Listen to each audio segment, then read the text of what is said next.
교회는 고린도후서 강의 두 번째 시간입니다. 고린도후서를 제대로 파악하게 해주는 3대 키워드는 무엇인가? 라는 제목으로 함께 말씀의 은혜를 나누기를 원합니다.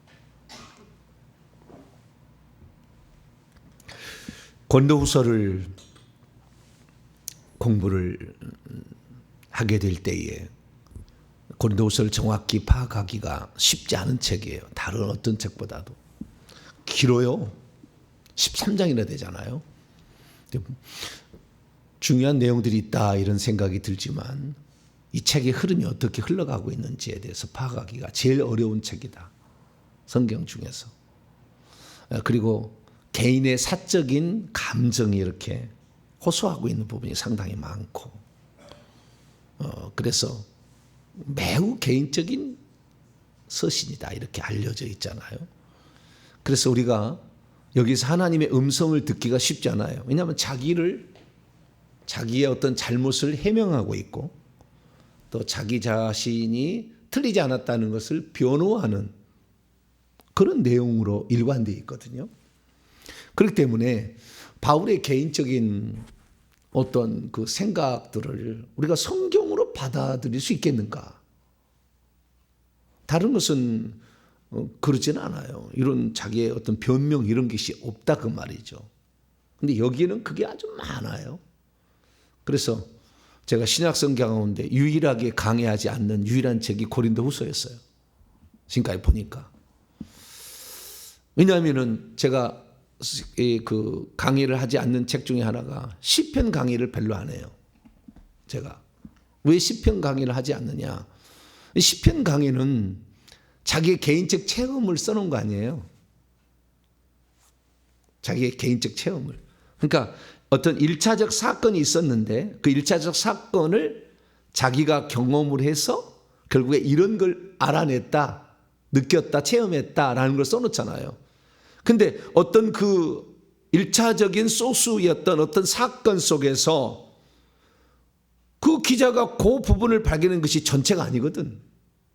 그 사건 속에서 엄청난 많은 것들을 우리가 추려낼 수가 있는 거예요. 그러니까 사복음서에 기록된 역사적 사건들을 통해서 우리는 여러 편의 설교가 나올 수가 있어요.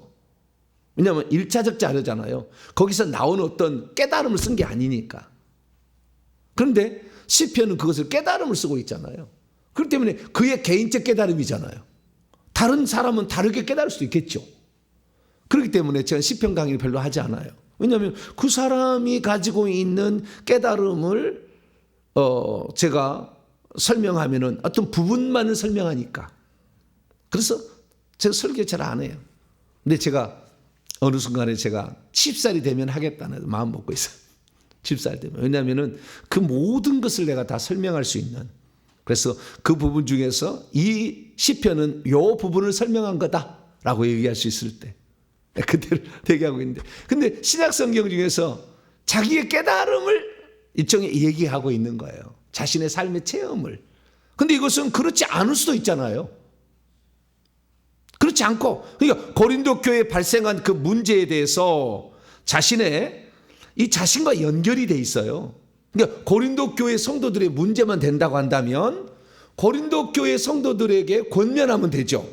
성령의 감동으로 당신 이렇게 해라. 그리고 책망하면 되잖아요. 이렇게 잘못되었으니까 이렇게 하시오 라고 얘기하면 되는데 고린도 후서는 사도권에 대한 방어예요. 일종의 나를 공격하는 자들에 대해서 방어하는 그런 책이라 그 말이죠. 그렇기 때문에 고린도 후서는 상당히 개인적인 그런 것이기 때문에 그것을 우리가 성경으로 보아야 될 것이냐 이런 문제 우리가 봉착하게 되는 것이고 그러다 보니까 고린도 후서를 강의하는 데를 주저할 수밖에 없었죠. 그래서 지금까지 제가 신약성경 다 강의를 여러 번씩 했는데 그중에 단 한 번도 처음부터까지 해본 적은 없다라는 것이었어요. 그러나 이제는 제가 해볼 수 있는 어느 정도까지는 됐다라고 생각하고 이 본문에 지금 들어왔습니다. 그래서 고린도 후서를 우리가 하나님의 말씀으로 이해하기 위해서는 우리가 보다 더 그 상황으로 들어갈 필요가 있다. 그 상황으로. 이 고린도 후서를 쓸 수밖에 없었던 상황으로 들어가야 된다. 그래서 그 상황에서 바울이 선택한 그것이 얼마나 중요했는지를 우리가 깨닫게 된다고 한다면 이거 가치 있다라고 생각하는 거죠. 그래서 제가 이 고린도후서의 말씀은 고봉의 메시지다 라고 얘기한 것은 그 사도 바울, 그러니까 하나님의 성령에 가장 붙들린 자 아니에요. 베드로보다도 더 하나님의 성령에 붙들린 자였잖아요.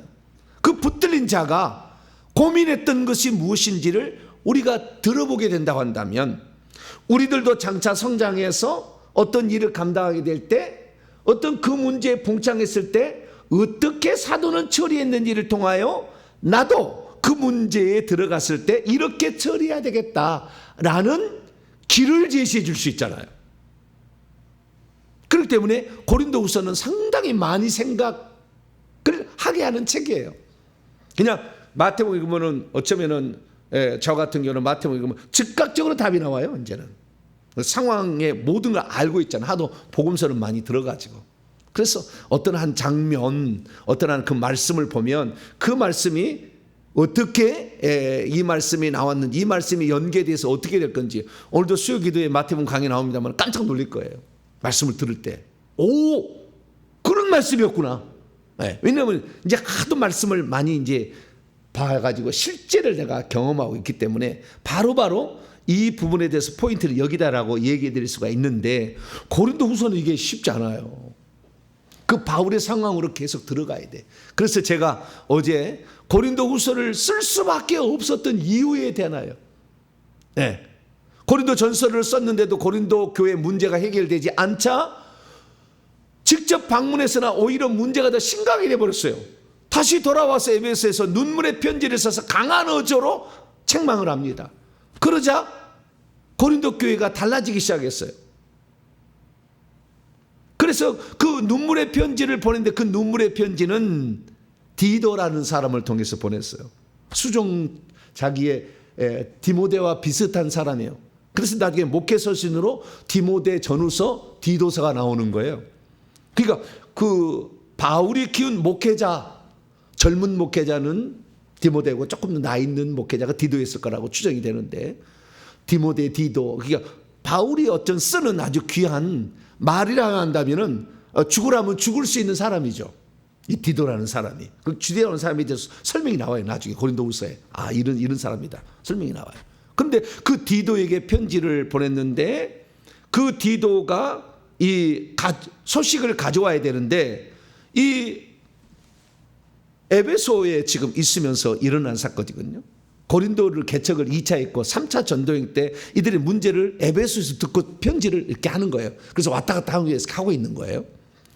그런데 이 상황에서 해로를 이용하는 이 배편과 육로를 이용해서 북쪽 드로아를 통해서 에게를 건너서 빌립보를 통해 데살로니가 해가지고 아덴을 거쳐서 고린도로 가는 이 육로 코스가 있거든요. 근데 배는 상당히 위험하잖아요. 배는 상당히 위험해. 유라굴로 만나서 죽을 뻔했잖아요. 그러나 배는 빨리 갈 수가 있어요. 훨씬. 육로를 옛날에는 저거 뭐 다 걸어 다니는 거지, 뭐 이렇게 무슨 버스가 있는 것도 아니고 비행기가 있는 것도 아니고 안 되잖아요. 걸어 다녀야 되잖아요. 그래서 이 육로를 통해서 이 눈물의 편지를 보냈어요. 그래서 눈물의 편지를 보내가지고 상황이 어떻게 됐는지를 알기를 원하려고 어디서 만나겠냐면은 다시 빌립보를 건너서 에게를 건너가지고 드로아에서 만나기로 했거든. 근데 드로아에서 어떤 일이 있었냐? 드로아에서 복음을 전할 아주 절호의 찬스가 왔어요. 아주 복음의 문이 열렸다고 그래요. 엄청난 길이 열린 거예요. 그런데 고린도 교회에 대한 부담이 있는 거예요. 이거 문제를 해결해야 돼. 해결해 줘야 하는 부담이. 드로아에서 엄청 복음이 열려서 지금 필요한 상황인데도 바울은 이걸 접어요. 접고 그 고린도 교회 문제를 먼저 해결하자라고 생각해서, 만약에 그때 고린도 교회가 문제가 없었다면 드로아라는 편지가 남았을지 모르죠. 거기에서 복음을 전파해서 일어난 사건들이. 근데 드로아라는 편지는 없죠. 왜냐하면 그 안 했으니까. 다 나와요, 고린도후서에. 그래서 결국에 이 드로아에 있다가 이 디도를 기다리는 디도가 안 오니까 디도를 만나기 위해서 육로를 통해서 에게를 건너가지고 빌립보까지 간 거예요. 마게도니아의 첫 성이죠. 빌립보에 간 거예요. 근데 그 빌립보에서 만나게 돼요. 빌립보에서 만나게 될 때 이 바울이 이 들은 소식은 회개할 사람이 회개했다는 거, 젊은 그 음행한 자 있잖아요. 그 다음에 교회적으로도 회개했다는 거예요. 교회적으로도 잘못했다고 책망하지 않고 그냥 이 놔둬가지고 교회가 더러워지는 상태에 됐다는 것을 회개했다는 얘기를 듣고 너무 기쁘는 거죠. 너무 기뻐. 그러나 여전히 사도권을 의심하고, 좀 이따 얘기하겠습니다. 사도권에 대해서 무시하고 의심하고 아주 괴롭히는 그런 사람들이 있었어요. 이 사람들은 여전하다는 얘기를 듣고 답답해서 그 마케도니아에서 편지를 쓴 거예요. 마게도냐에. 이 마게도냐 빌립보를 지칭하는 거예요. 마게도냐에서 편지를 써서 보낸 게 고린도후서예요. 그래서 고린도후서가 그 사건이 어느 정도 매듭지어진 상황에 있어서 그 매듭지어진 상황, 그러니까 이 회개한 거죠. 이들이 잘못했던 것에 대한 회개. 이 부분에 대해서는 정리를 하면서 그 다음에 사도권에서 계속 변호를 했어야 돼요. 그래서 그 사도권에 대해서 1장부터 7장까지는 내가 어떤 사람이 나를 자꾸 당신은 계획이 바뀐다, 이랬다 했다가 또 그렇게 한다 했다가 당신 믿을 만하냐, 어떻게 그 당신 사도냐, 이렇게 주장하는 사람이 있었어요. 그러자 거기에 대해서 해명을 해야 되죠. 해명을. 자, 고린도후서 1장을 읽어볼까요? 자꾸 이런 사람이 있는 거예요. 자꾸 흠집을 잡으려면, 지도자의 흠집을 잡으려면 별걸 다 막 가르쳐줬잖아요. 네. 오늘날 예를 들어서 사모님이 흠집을 잡으려면은 사모님이 옷을 잘 입고 하면 너무 사치하네, 그래요. 옷을 더 추하게 입으면 사모가 되고 너무 추하네. 별걸 입어도 하여간 가십거리가 된다니까. 네. 그래서 목회자 이런 사람들에 대해서 흠을 잡으려고 하면은 병든 거예요. 그건 망가진 거예요. 고린도후서에 하면 망가진 거예요. 그래서 내가 가만 안 둔다고 그래요. 나중에는 오만오조로 나중에 책망을 하게 되는데, 그래서 우리가 이 사도가 이 어떤 성령의 감동으로 지침을 내린 것을 따르지 않는다, 그것은 주의 명령을 순종하지 않은 것과 비슷해요. 그렇게 되는 거예요. 그래서 우리 자신을 잘 돌아봐야 돼요. 내가 지금 병들었는가 안 들었는가를. 자, 그럼 무슨 말로 이 바울을 자꾸 막 흔들려고 했느냐. 자, 고린도후서 1장을 봐봐요. 15절로 18절까지 한번 읽어봅니다. 하나 예를 이제 들어보는 겁니다. 시작.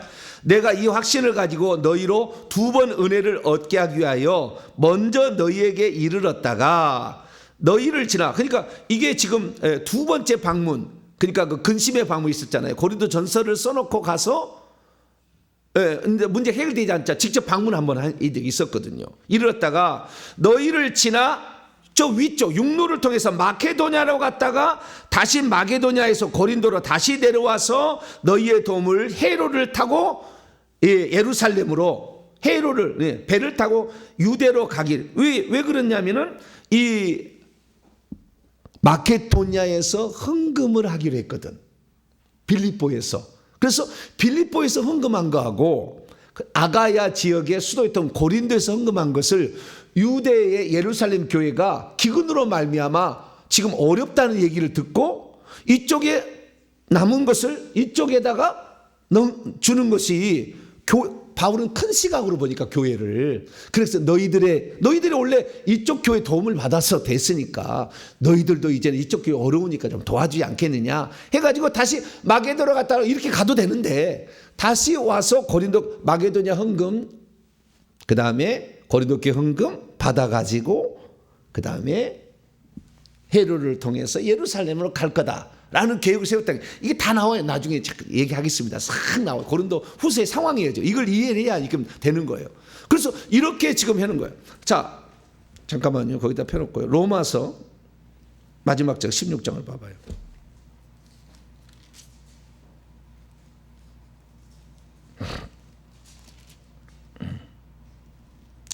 로마서 16장. 여기에 15장 죄송합니다. 15장 25절로 26절 27절까지 이게 큰 그림을 바울은 그려요. 개교회만 생각하는 게 아니고 전체 교회를 생각한다고요. 자, 15절. 15장 25절에서 27절까지 시작. 그러나 이제는 내가 성도를 섬기는 일로 예루살렘에 가노니 이는 마게도냐와 아가야 사람들이 예루살렘 성도 중 가난한 자들을 위하여 기쁘게 얼마를 연보하였습니다. 이 상황은 고린도 후서가 기록이 되어서 이제 고린도 교회까지 가서 아가야 수도 고린도니까 마게도냐 수도는 그 빌립보 쪽이고, 그래서 빌립보와 그 다음에 고린도 교회 가서 헌금을 받아 가지고 얼마를 연보했던 것을 예루살렘에 가지고 간다는 거예요. 27절. 저희가 기뻐서 하였거니와 또한 저희는 그들에게 빚진 자니 만일 이방인들이 그들의 영적인 것을 나눠 가졌다면 육적인 것으로 그들을 섬기는 것이 마땅치 아니하느냐. 이것 때문에 결국에 올라갔다가 다시 내려와서 그러니까 빌립보 헌금도 가지고 그 다음에 고린도 헌금도 가지고 가려고 계획을 했다는 거예요. 다시 고린도후서 1장 16절. 너희를 지나 헤로로 어떤 육로로 왔던 너희가 여기 있다가 마게도냐 빌립보로 갔다가 헌금을 받아서 마게도냐에 다시 너희 고린도에 와서 너희들 헌금을 받아가지고 너희의 도움으로 유대 예루살렘으로 가기를 계획하였으나 그 계획이 그대로 이루어지지 않았어요. 그래서 이 위로 갔다 그 육로로 가는 계획이 저 북쪽으로 가서 이렇게 돌아갈 계획이 안 이루어지고 헤로로 다시 간다고 그랬는데 이것도 다시 안 이루어져 가지고 다시 육로로 가는, 그래서 디도를 이렇게 해서 그때 만나서 마케도니아에 만났잖아요 나중에. 그래서 원래 계획대로 안 된 거예요. 그러니까 사람들이 바울은 자기 선교 계획을 이렇게 세웠다 하지만 또 바꾸네 과연 그게 사도야? 이랬다 저랬다 하니까 이런 사람이 있었다는 거예요. 이 얘기가 되시겠죠? 그래서 계획하였으니 이렇게 계획할 때 어찌 경솔히 하였겠느냐. 경솔히 한 건 아니다라는 거죠. 혹 계획하기를 육체를 따라 계획하여 예 아니라 하는 일이 내게 있겠느냐. 그냥 너 괜찮아 이렇게 하겠느냐. 신중하게 했겠지. 18절. 하나님은 미쁘시니라 우리가 너희에게 한 말은 예 아니고 아니라 함이 없노라.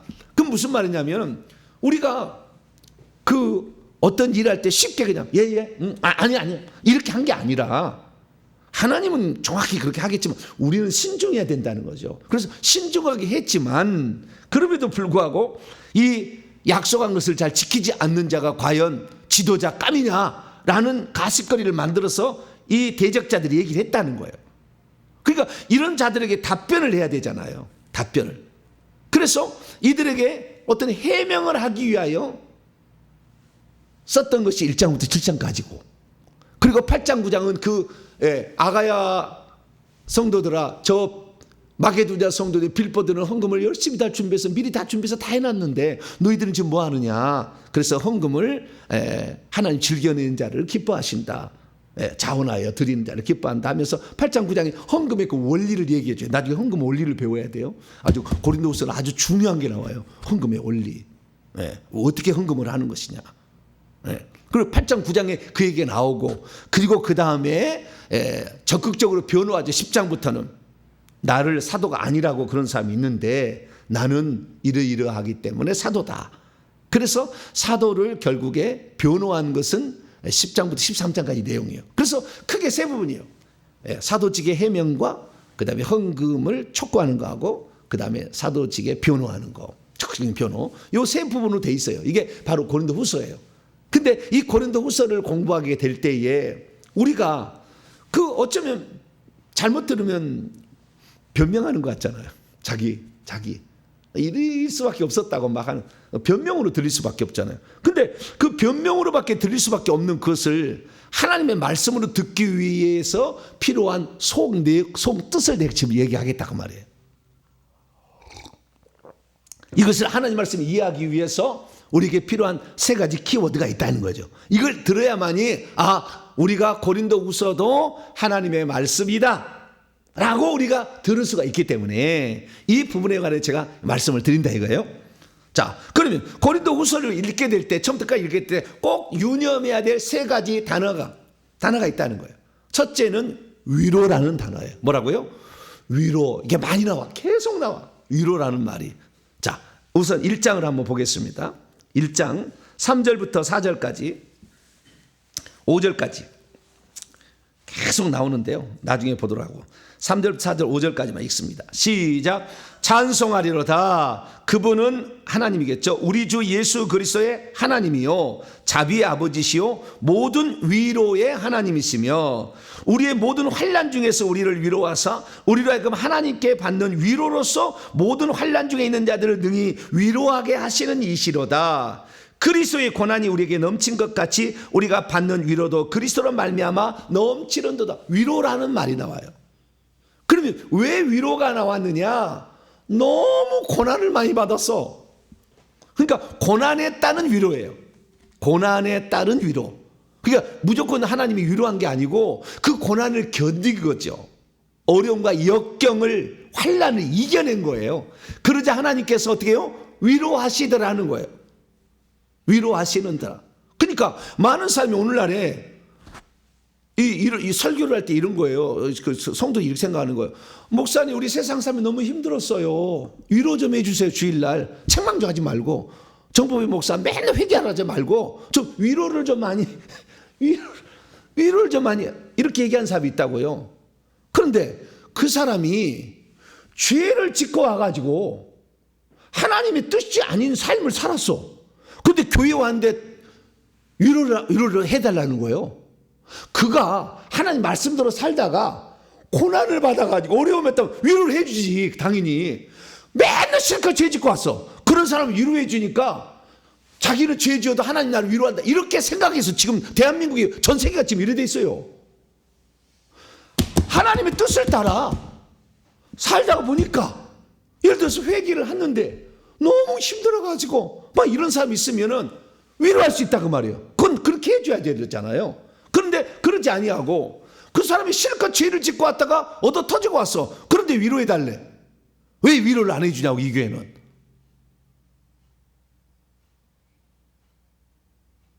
잘못된 거죠 뭔가. 자, 어떤 사람이 위로를 받느냐. 그리스도를 위하여 고난과 환난을 받은 사람에게 하나님이 위로를 하는 거예요. 죄를 회개한 사람에게 어쩌면 너무 상처가 될까 봐 위로해 주는 거라고. 위로가 그렇다 이 말이에요. 자, 고린도후서 1장 다시 한번 봅시다. 그래서 이런 거예요. 8절에서 9절 한번 또 읽어볼까요? 고린도후서 1장 8절 9절 시작. 형제들아, 우리가 아시아에서 당한 환난을 너희가 모르기를 원하지 아니하노니 힘에 겹도록 심한 고난을 당하여 살 소망까지 끊어지고 우리는 우리 자신이 사형 선고를 받을 줄 알았으니 이는 우리로 자기를 의지하지 말고 오직 죽은 자를 다시 살리신 하나님만 의지하게 하려고. 아시아에서 그 에베소 지역을 아시아라고 그래요.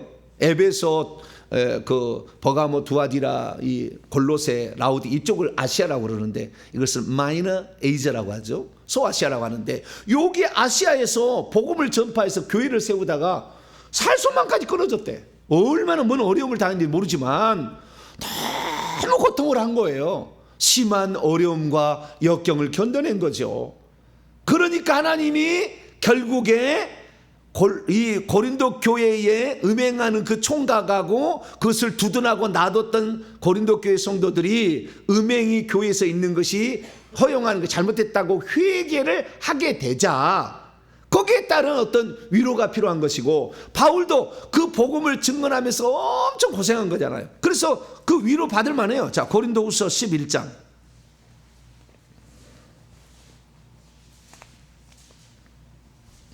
23절로 27절을 보게 되면 이렇게 했으니까 위로하시는 하나님이 위로가 되는 거예요.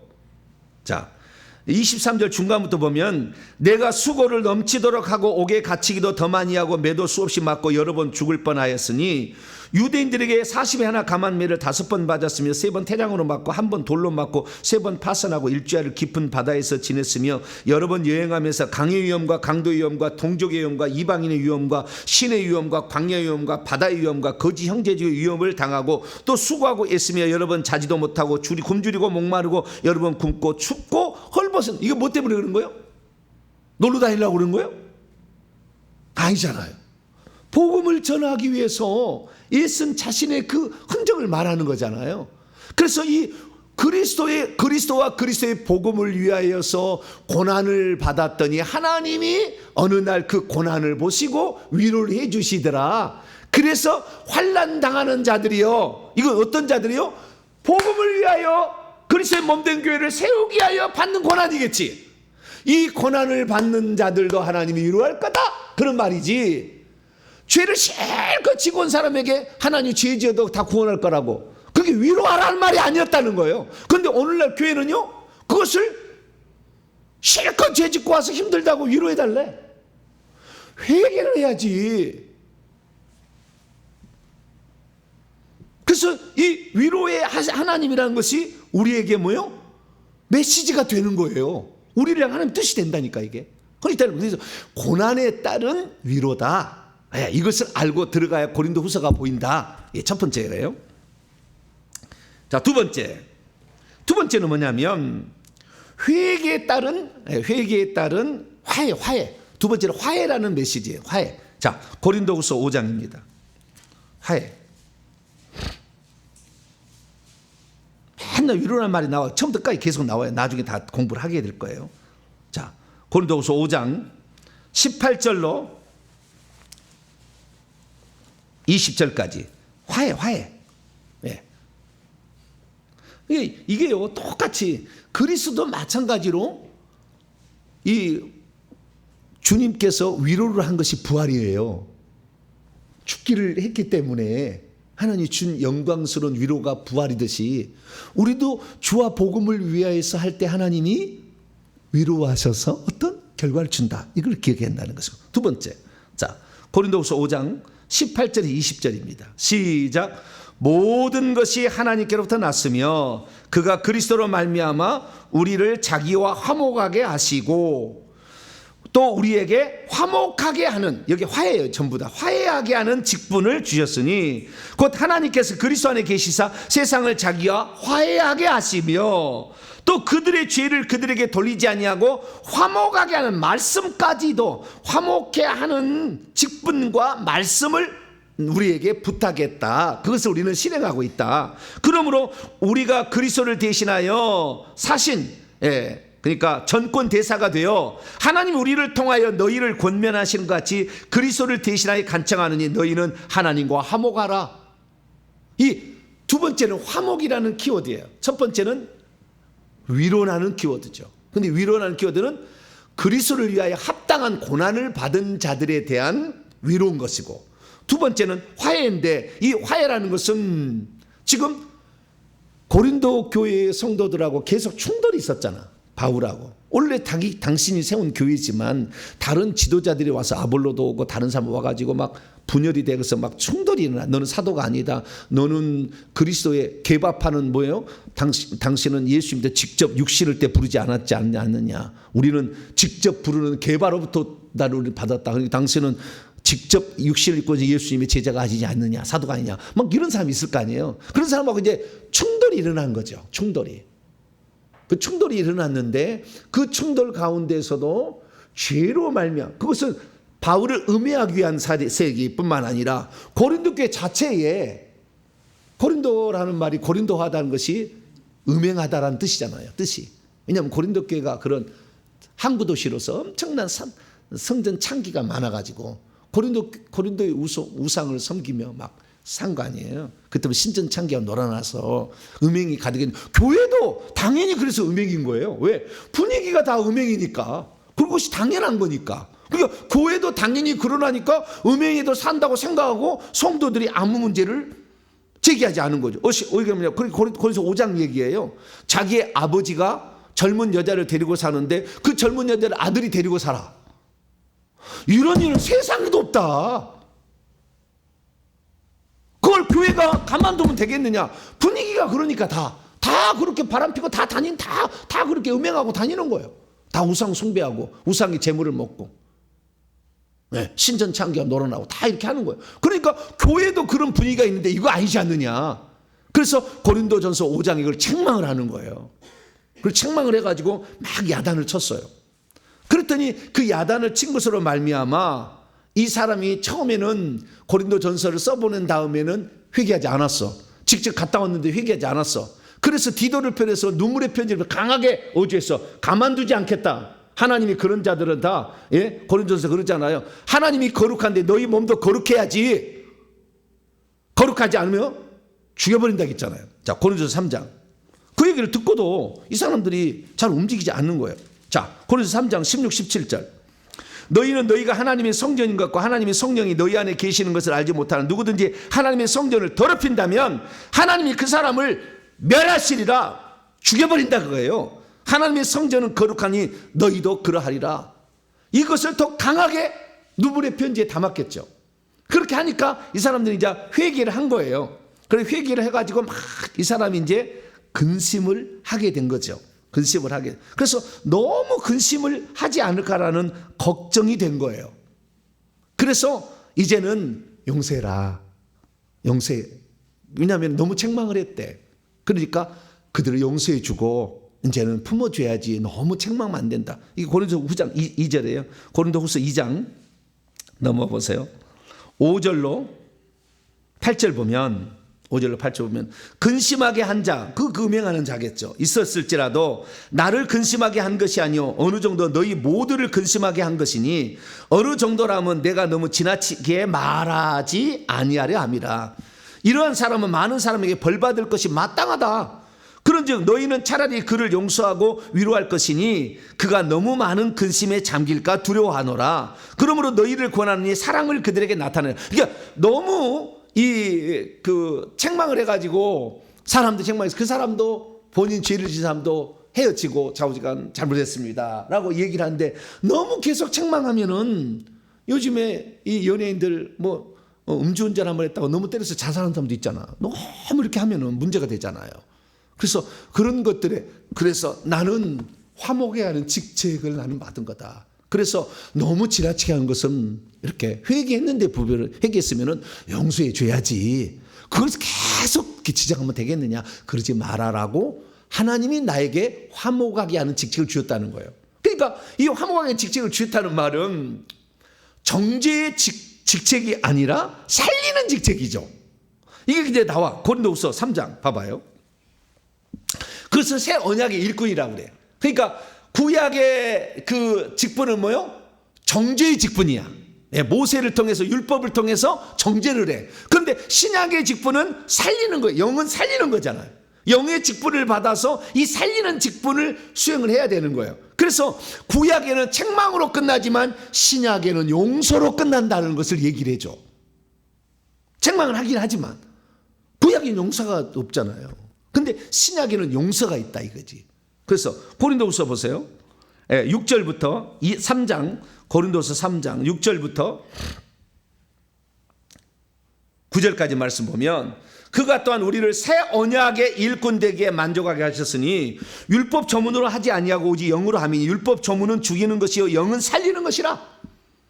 돌에 써서 새긴 죽게 하는 율법 조문의 직분도 영광이 있어가지고 이스라엘 자손들은 모세의 얼굴에 없어질 영광 때문에 그 얼굴을 주목하지 못하였거든. 하물며 영의 직분은 더욱더 영광이 있지 않겠느냐. 정죄의 직분도 영광이 있은즉 의의 직분도 더욱더 영광이 있으라. 그래서 자신의 사도직이라는 것이 영광스러운 직분이지만 이 직분이 정죄에서 사람을 힘들게 하는 게 아니라 죄를 책망해서 회개를 했다면 용서해 줘야 된다는 거예요.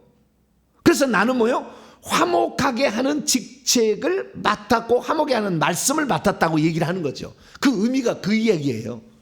그래서 이 두 번째 키워드는 자신이 죄인인 것을 회개하는 자는 용서해 줌으로 하나님과 화목하게 하고 공동체의 사람끼리 화목하게 하고 나와 그들과 화목하게 하자 이 얘기예요. 네. 잘했어요? 못했어요? 설교가 돼야 한대요? 하는 말씀이 돼야 한대요? 되죠. 개인적 이야기지만 막 되는 거예요 이렇게. 그래서 우리가 조금 더 깊이 들어갔을 때 고린도후서의 말씀이 하나님의 성령의 감동이다 라고 이해하려면 여기까지 깊이 들여다봐야 사도 바울의 말이지만 하나님 말씀이다 라고 얘기할 수 있다는 거예요. 자, 세 번째는 뭐냐? 약함이라는 단어예요. 첫 번째는 뭐였어요? 위로, 고난에 따른 위로였고 두 번째는 화해, 이것은 회개에 따른 화해죠. 그래서 회개를 좀 더 볼까요? 회개, 고린도서 7장. 회개를 했다는 거예요. 고린도후서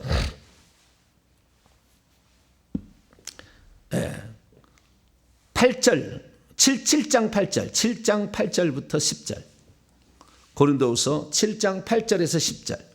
그러므로 내가 편지로, 이건 눈물의 편지예요. 눈물의 편지, 디도 편으로 변했던 눈물의 편지로 너희를 근심하게 한 것을 후회. 왜냐하면 그 눈물의 편지를 보고 강한 의지를 받아서 그들이 막 회개했으니까 회개한 걸 듣고 후회했다는 거예요. 지금 마게도니아에서 그 얘기를 들었죠. 뒤로 듣고 후회하였으나 지금은 후회하지 아니함은, 이 편지를 다시 쓸 때 그 편지가 너희로 잠시만 근심하게 한 줄 압니다. 내가 지금 기뻐함은 너희로 근심하게 한 까닭이 아니요 도리어 너희가 근심함으로 회개하게 이르렀기 때문이다. 너희가 하나님의 뜻대로 근심하게 된 것은 우리에게서 아무 해도 받지 않게 하려 함이라. 하나님의 뜻대로 하는 것이면 후회할 것이 없는 구원에 이르는 회개를 이루는 것이요 세상 것이면 사망을 이루는 거다. 그럼 너희들이 회개했기 때문에 너희들 이제 용서받아 야 마땅하다. 그럼 나는 그래서 화목하게 하는 직책으로 이 신약의 새 언약의 일꾼으로서 화목하게 하게 하는 영의 직분을 맡아서 나는 지금 수고하고 있다 라고 얘기하므로 지도자들은 이렇게 해야 된다 라고 얘기를 하는 거죠. 그러니까 교회 성도가 하나가 잘못했어요. 근데 책망을 했어. 200명 교회가 따라버려. 그건 끝이요. 그것은. 그러나 그 사람이 그 얘기를 듣고 목사님 제가 잘못했습니다. 그걸 겸손히 한다면 그걸 받아줘야지. 왜? 그게 화목하게 하는 지도자의 직분이 그 직분이니까. 그 얘기예요. 그 다음 세 번째는 약함의 문제. 약함의 문제. 바울이 늘 약하다고 계속 쪼는 사람들, 대적하는 사람이 있었어. 네. 예를 들어서 아까도 얘기했습니다마는 고린도서 1장 15절 18절에 저 사람은 약속을 계획을 해놓고 맨날 변경해가지고 막 바꾼다. 3번 바꿨거든요. 어쩔 수 없는 그런 상황이 있었어요. 근데 맨날 바꾼다. 저런 사람이 지도자냐? 이렇게 얘기를 하잖아요. 그럼 얼마나 쪼그라들겠어요. 그 얘기를 들었을 때. 응? 지도자가 돼가서 약속을 했다가 하루아침 뒤집어가지고 저렇게 지도자냐? 그럴 때. 그럼 고린도후서 3장을 또 보면은요. 1절 보면은 이 대적자들은 예루살렘에서 유대에서 온 사람들인데 예루살렘에서 추천서를 받아갖고 왔어요. 너는 지도자다라고 예루살렘 교회가 추천해서 줬어요. 그 추천서를 받아가지고 고린도후에서 사역을 하려고 그래. 근데 바울은 추천서가 있었습니까? 없었죠. 그냥 맨 땅에 헤딩한 거예요. 지가 가가지고. 그러니까 너는 여기서 사역할 근거가 있냐? 그러면 바울은 없잖아. 그러니까 여기도 주눅 들 수밖에 없어. 약해질 수밖에 없다고. 이 얘기를 또 들으면. 네. 그 다음에 고린도서 8장에 들어가면은요. 나중에 다 설명하겠습니다. 8장에 들어가면 너 헌금 받아다가 너 헌금 유용하려고 하지. 예루살렘에 안 주고. 네? 오늘 목사한테 그러잖아요. 우리가 헌금 내면 네가 다 먹지. 이렇게 생각하는 사람이 있다니까. 하나님이 두 눈을 시퍼렇게 뜨고 보는 것을 몰라. 목사가 막 다 해먹은 줄 알아. 그러면 그 얘기 들으면은 목사가 받잖아. 헌금을 받아가지고 있잖아. 그러니까 꼭 네가 다 해먹지. 뭐 그러면 또 주눅이 들 수밖에 없어. 그래도 감사하게 오늘날에는 헌금이요. 이론짜리 하나도 안 틀리게 다 컴퓨터로 다 입력을 해놔. 언제라도 볼 수 있다. 우리는 지금 한 번도 틀린 적이 없어. 자기가 모르고 기억이 잘못됐든지 뭐 그랬을 뿐이지 헌금 지정한 거에 대해서 한 번도 잘못된 거 없었어요. 이거 철저하게 제가 합니다. 이 문제는. 왜냐하면 문제가 심각할 수 있으니까. 근데 이 문제를 들으면 헌금을 자기 마음대로 이용한다. 이 얘기를 들으면 또 약해질 수밖에 없어. 네? 그 다음에 또 10장 넘어가 봐요. 이런 얘기 들으면은 10장 10절 그들의 말이, 이 대적자의 말이 그의 편지들은 무게가 있고 힘이 있어. 네. 그의 편지들, 고린도 전서나 눈물의 편지나 이런 편지들은 무게가 있고 힘이 있으나 그가 몸으로 대할 때는 약하고 말도 시원치 않다. 그러니까 고린도를 직접 방문해 가지고는 이익을 못 받잖아요. 그래서 이 말은 시원치 않다. 저 사람은 이건 잘하는데 이건 못한다. 또 그러면 또 주눅 들잖아 또. 네? 바울은 그 중에서 가장 이 심각한 게 뭐였냐면은 눈이 잘 안 보이는 거예요. 그래서 갈라디아서 보게 되면 그건 눈 얘기를 해요. 갈라디아서 4장 한번 볼까요? 그 다메섹 도상에서 빛을 이렇게 쬐가지고 눈이 안 보이잖아요. 비늘이 벗겨졌지만.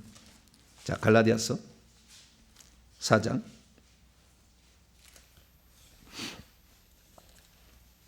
15절 봐봐요. 15절 봐요. 이 다메섹 도상에서 처음 주님을 만날 때부터 바울은 눈의 시력에 단점이 있었어요. 잘 안 보이는 거예요. 그래서 말할 때도 조심스러워. 왜냐하면 정확히 보이지 않으니까 잘. 그래서 이 갈라디아 그런데 복음을 전했는데 그들이 어떤 자들이었는지 설명을 해주는 거예요. 14절 보면은 너희를 시험하는 것이 13절부터 내가 처음에 육체의 약함으로 이렇게 눈의 안질이 문제가 눈의 시력에 문제가 있었던 거예요. 약함으로 말하면 너희에게 복음을 전한 것을 너희가 아는 바라 너희를 시험하는 것이 내 육체에 있으되 잘 못 봐가지고 제대로 그 사람을 얘기를 제대로 못 해주는 거예요. 이것을 너희가 업신여기지도 아니하고 버리지도 아니하고 오직 나를 하나님의 천사와 같이 그리고 그리스도 예수와 같이 영접하는도다. 너희의 복이 지금 어디 있느냐? 내가 너희에게 증언하노니 너희가 할 수만 있으면 너희의 눈이라도 빼서 나에게 주었으리라. 갈라디아 성도는 이랬는데 고린도 교회는 뭐예요? 저 사람은 눈이 잘 안 보여가지고 말하는 것도 영 시원찮게 얘기하고 편지는 잘 썼는데 말한 거 보면 영 더듬고 영 시원찮다. 이런 식으로 막 하는 거예요. 그러면 그 사람들 앞에 가서 말할 때 더 더듬지. 눈이 더 안 보이지. 언어가 독선적이고 권위주의적이다. 말이 어눌하고 볼품이 없다. 목돈을 뜯어내기 위해서 돈을 갈취한 별 얘기를 다 한 거예요. 그러니까 약해져 버렸어. 자, 그러면 그 약할 때 바울이 어떻게 이 문제를 해결할 거냐는 거예요. 약함에 대해 얘기를 하게 될 때. 그런데 바울은 여기에 놀라운 얘기를 들려줘 우리에게. 와, 이분이 진짜 사도구나. 이분이 진짜 사도구나.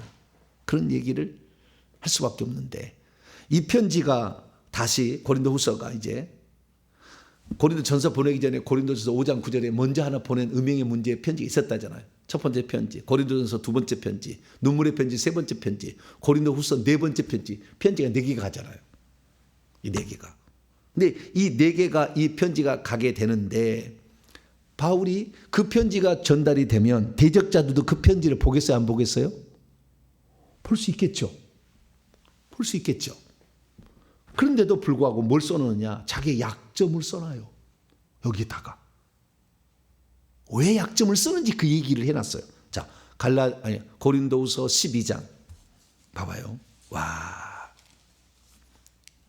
이 약함은요, 자기가 강한 것에 그러니까 자랑할 거리에 대한 약함이에요. 자랑할 거리만 써야 되는데 편지에다는 왜냐하면 대적자들이 많으니까 강한 것만 써가지고 자랑할 거리만 팍 써야 돼. 그래서 자랑이란 말이 좀 더 나중에 배울 거예요. 자랑이라는 어마어마하게 나와. 자랑할 거 막 나와. 근데 그 자랑할 거리 뭘 자랑해야 되냐? 내가 잘한 거 강한 것을 자랑해야 될 거냐? 뭘 자랑할까 얘기를 하는 거예요. 자, 고린도후서 11장부터 우선 보면 30절 29절부터 보면 29절 누가 약하면 내가 약하지 아니하며 누가 실족하게 되면 내가 애타지 아니하더냐. 내가 부득불 자랑할진대 내가 약한 것을 자랑하리라. 그 약한 것을 얘기를 하는 거예요. 그래서 자 7절부터 오늘 본 5절 말씀 보면 고린도후서 12장 5절 말씀 보면 내가 이런 사람을 위하여 자랑하겠으나 나를 위하여는 약한 것들을 위해 자랑하지 아니하리라. 이렇게 얘기를 하면서 자기의 약점을 얘기를 다 써놓는 거예요. 7절부터 10절까지 여러 계시를 받은 것이 지극힘으로 너무 자만하지 않게 하려고 내 육체에 가시 곧 사탄의 사자를 주셨으니 이는 나를 쳐서 너무 자만하지 않게 하려 하심이라. 이것이 내게서 떠나가게 하기 위하여 내가 3번 주께 간구하였더니 나에게 이르시기를 내 은혜가 네게 족하도다 충분하도다.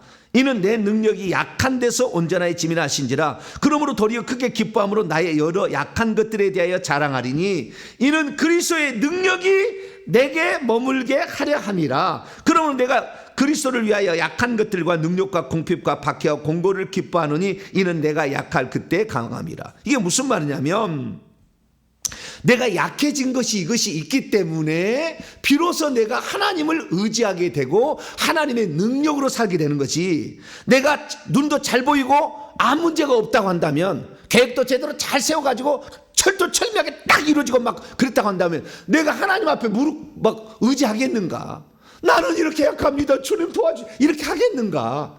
내가 이렇게 약하기 때문에 오히려 주님께서 나를 도와준 거다, 이렇게 얘기를 함으로 대적자들은 이 사람이 약한 것을 인정한 것에 대해서는 고소한다고 생각하겠지만, 나는 그렇게 약한 것들 때문에 나는 하나님을 의지해서 오늘도 타락하지 않고 살아간다, 그 얘기를 써놓은 거예요. 그러니까 많은 사람들이 그러는 거예요.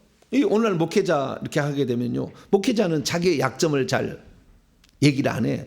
좋은 것만 얘기해. 그 대부분 그렇게 얘기하는 거예요. 나는 그렇잖아요. 나는 잘 안 보입니다, 늘 얘기하잖아요. 그 얘기 안 해도 되잖아요. 나는 능력이 강합니다, 나는 그것만 얘기하면 되지. 나는 능력은 불의 은사는 있는데 빛의 은사는 없어가지고 나는 잘 안 보입니다, 이 얘기를 굳이 할 필요가 있어요, 없어요? 여러분 같으면 얘기해 보세요. 그런 얘기 할 필요가 있겠어요, 없어요? 안 하려고 하겠죠. 그럼 난 다 얘기해요. 난 잘 안 보인다고. 왜? 내 약점이잖아요. 어떤 동료는 육체 질병을 고쳐야 되는데 고쳐주지 않아. 다른 것은 많아. 근데 그게 안 고쳐져. 그게 약점이잖아요. 그 약점 때문에 주눅이 들어버리는 거예요. 그럼 저도 마찬가지죠. 보이지 않는 것 때문에 주눅이 들 것인가? 나는 오히려 이것 때문에 하나님을 더 의지하는 거예요. 이 눈에 아무 증거 아니 배워도 믿음만을 가지며 늘 걸으며 이 찬송이 은혜가 돼. 왜? 난 잘 안 보이니까. 그러나 안 보인다고 못하는 게 아니거든. 그래서 하나님은 안 보이니까 보는 사람을 붙여줘. 할렐루야. 그래서 나의 부족한 점을 채워주는 거예요. 그래서 내가 더욱 주님을 의지할 수밖에 없어. 왜? 내가 다 가진 게 아니잖아. 내가 다 가진 게 아니니까 주님을 더 의지할 수밖에 없지. 그래서 이 사도 바울은 내가 약하다, 너 약하지. 그러니까 나 약해. 그래서 나는 하나님 의지하고 있어, 이렇게 얘기를 하는 거죠. 얼마나 이 마음이 그래 나 약하냐? 니는 그럼 얼마나 막 이렇게 하지 아니하고, 그래 나 약해. 근데 나 약한 것은 그리스도를 더 의지하기 위함이지. 내가 그렇지 않으면 나는 교만했을 거다. 그래서 내 약함을 나는 자랑한다. 내가 약할 때 곧 강함이야. 약할 때 강함 주시네. 찬송이 여기서 나왔어. 모든 것이 하나님의 은혜다, 이런 말이 여기서 나왔어. 그래서 이렇게 사도 바울은 약함, 자신의 자랑할 것이 있음에도 불구하고 그걸 내려놓고 약함을 오히려 편지에 써서 대적자들이 그걸 보겠지만 그것을 드러내는 겸손함, 이런 게 여기에 있다는 거예요. 그리고 마지막으로 8장 9장에 나와 있는 이 연보의 이야기는요, 사실 화해하는 직책을 수행하는 거예요. 두 번째 내가 생략했지만 그건 뭔 말입니까? 이 나중에 들어보지만은 이 예루살렘 교회에서 온 자들이 바울의 대적자가 돼요. 그러면 예루살렘 교회를 도와주겠어요, 안 도와주겠어요? 예루살렘 교회에서 추천서를 갖고 왔다니까. 자, 하나만 볼까요? 고린도서 11장 22절. 그들이 히브리이냐, 대적자들이 히브리이냐, 나도 그러하며, 그들이 이스라엘이냐, 나도 그러하며, 그들이 아브라함의 후손이냐, 나도 그러하다. 다들 그런 사람들이, 유대에서 온 사람인데 이 사람들에게 부조를 빌보에 가서, 고린도에 가가지고 좀 달라고 이렇게 사정할 필요 있겠느냐? 그들이 보낸 사람이 추천서 갖고서 나를 지금 해롭게 하고 있는데, 괴롭히는데, 이게 화목하게 직책이 거긴 거예요. 그럼에도 불구하고 예루살렘 교회를 사랑해서 내가 헌금을 가져가고 나니 너희들 그 약속한 것을 이뤘으면 좋겠다, 이 얘기를 하고 있는 거예요.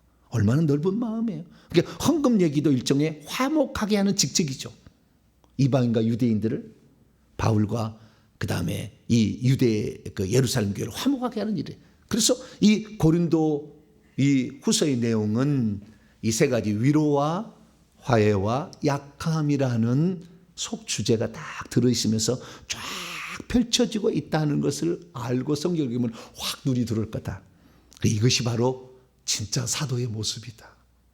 고난 중에서도 흔들리지 아니하고 위로하실 하나님을 기대했고, 자기를 미워하는 사람이랄지라도 화해의 길을 가고, 자기를 막 낮추려고 하고 대적하는 사람들에게 오히려 자신의 약점을 얘기해서 내가 그러니까 하나님 의지한다. 이게 진짜 사도가 아니겠는가 정리할 수가 있습니다. 기도하겠습니다. 자비로우신 아버지 하나님, 고린도후서를 우리가 읽게 될 때 중요한 세 가지 키워드를 살펴보았습니다. 고린도후서를 통해서 저희들도 하나님의 음성을 듣게 하여 주시옵소서. 우리 주 예수 그리스도의 이름으로 기도하옵나이다. 아멘.